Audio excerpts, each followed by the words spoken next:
Capítulo 2007 Cristal de Memória, Parte 3. Na época em que Balcor desenvolveu cristais de memória para guiar seus escravos, ele não teve que lidar com forças de vontade conflitantes, já que o que ele imbuiu deles foi sua própria personalidade.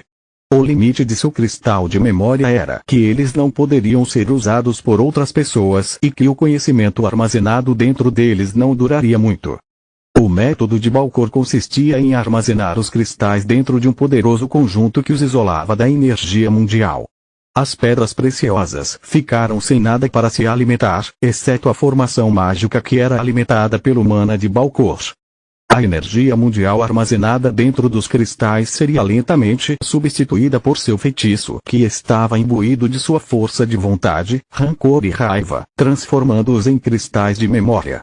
O problema com este método era que uma vez que os cristais fossem removidos das matrizes, o fluxo natural da energia mundial seria restaurado, liberando a mana. Foi a razão pela qual os ataques de Balcor ao reino e aos seus mortos-vivos não puderam durar mais do que 3 dias. Ainda era um método perfeito para criar um exército de mortos-vivos poderoso e leal, mas inútil para ninguém além dele. Pessoas como Girne não teriam sido capazes de ativar sua mana e, mesmo que o fizessem, teriam sido inundados pelas emoções armazenadas de Balcor, acabando por sofrer uma lavagem cerebral ou morrer. Lita encontrou a solução para ambos os problemas estudando os frascos de chamas de origem e o cristal do Orc Xamã que carrega o dispositivo de Vastor. Com o primeiro, a equipe de pesquisa aprendeu a criar um encantamento capaz de armazenar 2 impressões em paralelo.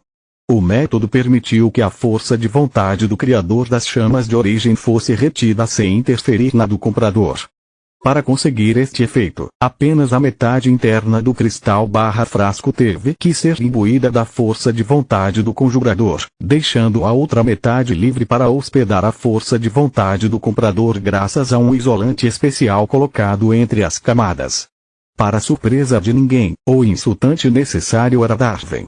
Colocar o gel de Darwin no frasco foi fácil, pois cada frasco consistia, na verdade, em 2 cristais de formato oportuno, fundidos. Usar tal método para reproduzir o cubo de acumulação de feitiços era impossível. Para conter feitiços e força de vontade, o cristal precisava de todo o seu poder, e cortar uma pedra preciosa em 2 também reduziria sua eficácia pela metade. Era papel do cubo suportar a camada de Darwin e permitir que a força de vontade de seu portador e a dos conjuradores dos feitiços interagissem com segurança. No entanto, ainda seria inútil se não fosse pelo cristal do Xamã Orc que Lit roubou durante seu campo de treinamento. Graças ao dispositivo de Vastor e às notas deixadas pelo falecido Manoar, os arquimagos descobriram o segredo para criar um cristal de memória perfeito. Ao rastrear o mana imbuído pelos xamãs ao longo dos séculos, o dispositivo permitiu que os arquimagos encontrassem anomalias nos cristais, e somente após um estudo cuidadoso eles compreenderam o significado do fenômeno. Injetar força de vontade em um cristal como os xamãs fizeram ou usar mana e força de vontade como Balcor eram métodos altamente ineficientes devido ao equilíbrio dinâmico que a energia mundial dentro do cristal alcançava com a externa. Sem injeções constantes de mana e força de vontade, levava anos para um cristal reter até mesmo um fragmento da personalidade de seu usuário, simplesmente porque sua essência estaria espalhada por todo o cristal e a mana armazenada duraria pouco tempo. Para tornar o efeito permanente, a mana imbuída de força de vontade teve que se tornar parte integrante da estrutura do cristal. Afinal, os cristais de mana eram energia mundial que assumiu forma física depois de ter sido submetido a alta pressão por um longo tempo. Além do fato de que mana continha a força vital de seu dono em vez da de Mogar, as 2 formas de energia eram idênticas. O dispositivo de Vastor mostrou aos arquimagos como reconhecer as áreas de cristais que ainda eram sensíveis ao crescimento após serem minerados e que poderiam aceitar seu mana. Uma vez cristalizada, a mana manteria a força de vontade e os feitiços de seu dono sem ser afetada pelo fluxo constante de energia mundial através da pedra preciosa. Além disso, uma vez gasto o feitiço armazenado, o cristal de memória seria capaz de armazenar um novo feitiço de uma pessoa diferente, já que a formação de mana cristalizada teria perdido sua marca inicial. A única coisa que o grupo de pesquisa não conseguiu descobrir foi como Therese conseguiu fazer com que o mesmo cristal contivesse vários feitiços de pessoas diferentes ao mesmo tempo. Para seu cristal de memória espiritual, Lilith não tinha utilidade para o Darwin, já que os cristais espirituais não responderiam a ninguém além de seu criador, mas ele ainda tinha que adicionar permanentemente sua mana à estrutura do cristal. Depois de transformar a energia mundial dentro da pedra preciosa em sua própria mana graças ao seu olho espiritual, a tarefa ficou ainda mais fácil.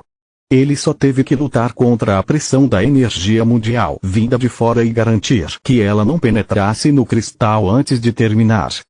A magia espiritual que pintou o cristal esmeralda respondeu à sua vontade como uma extensão de seu corpo, ajudando o aperto do demônio a encontrar as áreas dos cristais com imperfeições naturais suficientes. Foi lá que Lilith aumentaria a densidade de sua mana até que ela se cristalizasse, preenchendo os buracos e remodelando a rede em uma forma perfeita. Dessa forma ele não só seria capaz de armazenar indefinidamente sua personalidade e feitiços, mas também melhoraria a qualidade do cristal.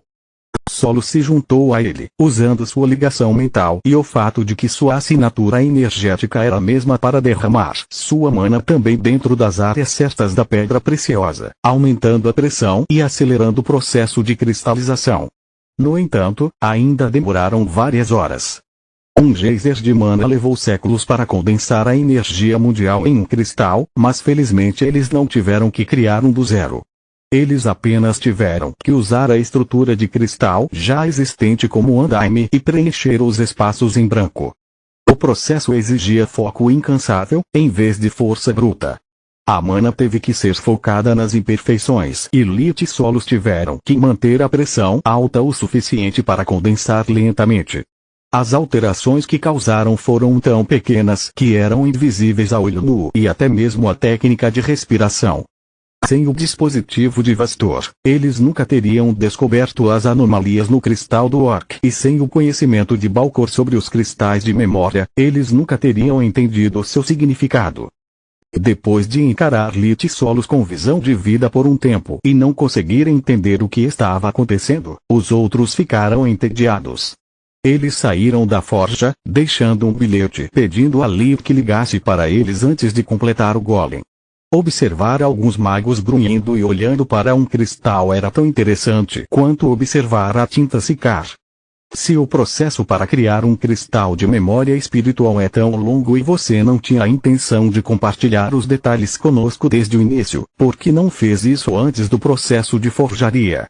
Protetor perguntou assim que Lilith chamou de volta à forja. Eu adoraria, mas infelizmente um cristal espiritual tem que ser anexado a um artefato logo após ser criado. Capítulo 2008 Cristal de Memória, Parte 4 Eu já tentei armazenar um cristal espiritual dentro da minha dimensão de bolso e usá-lo mais tarde. No momento em que você retira o cristal espiritual, a inundação repentina de energia mundial o transforma novamente em um cristal branco, arruinando seu trabalho. Lilith respondeu. O que? O Skull disse surpreso. Ele tem razão. Faluel disse. Para criar um cristal espiritual, você tem que usar sua mana para isolá-lo perfeitamente da energia mundial. O poder de nossos núcleos é abismal comparado com a energia mundial que nos rodeia. Enquanto um cristal espiritual está dentro de um amuleto dimensional, o vazio mantém estável, mas uma vez fora, a energia mundial entra nele mais rápido do que você consegue isolá-lo. Por que não criar o cristal espiritual, transformá-lo em um cristal de memória, armazená-lo e então imbuí-lo com magia espiritual novamente? Tista perguntou. Com seu olho espiritual não demoraria muito e você poderia descansar. Porque aprendi com a experiência que se a energia do cristal espiritual for a mesma usada para imbuí-lo de feitiços, o resultado final é muito melhor. Lilith respondeu. Isso cria uma sinergia que permite que a magia espiritual recarregue os feitiços sem minha ajuda. Acho que isso depende do fato de que a força de vontade atualmente no cristal espiritual está ciente da natureza da magia que armazenei e saber como ela funciona. Sortudo maldito, Faluel resmungou. Aposto que você nunca teria descoberto tudo isso sem a magia de criação de Salark, pode apostar. Lita sentiu. Eu poderia arcar com inúmeros experimentos sobre a complexidade dos núcleos de poder dos meus golems e como eles interagiam com cristais de memória criados com métodos diferentes, exclusivamente graças à ajuda da vovó. Caso contrário, eu teria ficado sem materiais antes de descobrir algo que valesse a pena e levaria anos para conseguir tanto. Até a torre leva muito tempo para transformar cristais violetas em brancos.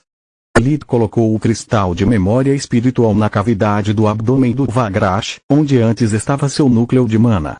O metal fechou-se em torno do cristal, permitindo que suas respectivas energias se misturassem e fluíssem uma para a outra.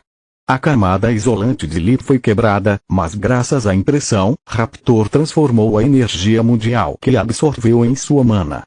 Lid continuou verificando a pedra preciosa com aperto demoníaco até ter certeza de que sua magia espiritual não se dissiparia e que o conhecimento armazenado dentro do cristal estava se espalhando por todo o sistema circulatório de mana. Oh, merda! De repente, a enorme figura do golem perdeu o equilíbrio, caindo no chão e forçando Lid a se esquivar. Os membros do golem moviam-se freneticamente, sem coordenação. A cabeça virou para a esquerda e para a direita, abrindo a boca em ângulos não naturais enquanto produzia um som metálico estridente que lembrava um grito de agonia.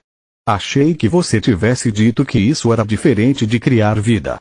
Tista sentiu o coração apertar ao ver a angústia da criatura. Posso garantir que não está vivo. Lid disse.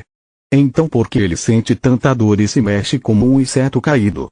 Protetor perguntou enquanto a cena o lembrava de sua presa logo antes de desferir o golpe mortal. Tem certeza de que isso não é magia proibida e você acabou de ter um filho? Ah, deuses! Lid suspirou de frustração. Pense nisso de forma racional. O cristal guarda parte de minhas memórias e hábitos. Tenho pouca experiência em andar de 4 e nunca habitei um corpo de metal. Você pode considerar o cristal como um cérebro que foi transplantado para um novo corpo e está se acostumando com isso. Simples assim. Depois de alguns segundos, o Vagrash parou de tremer de costas e virou de lado. Em seguida, colocou as 4 pernas no chão, tentando e não conseguindo manter o equilíbrio diversas vezes.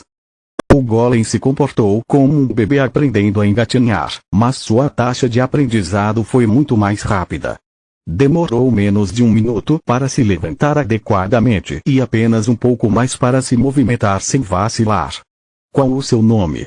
Lid perguntou e o golem se virou para ele, abrindo a boca para responder. No entanto, nenhum som saiu, exceto um rosnado metálico. Seguindo os hábitos de seu mestre, a criatura tentou modular o ar através das cordas vocais, mas o corpo da besta imperador não tinha a capacidade de formar palavras. Região autônoma, a energia esmeralda do cristal de memória se espalhou por todo o corpo adamante, desencadeando os cristais brancos gravados em sua superfície para aquecer um feitiço mágico do ar de nível 0. Rap. O golem gaguejou, sua voz passando de alta para um sussurro enquanto aprendia como produzir sons e regular a saída. Raptor.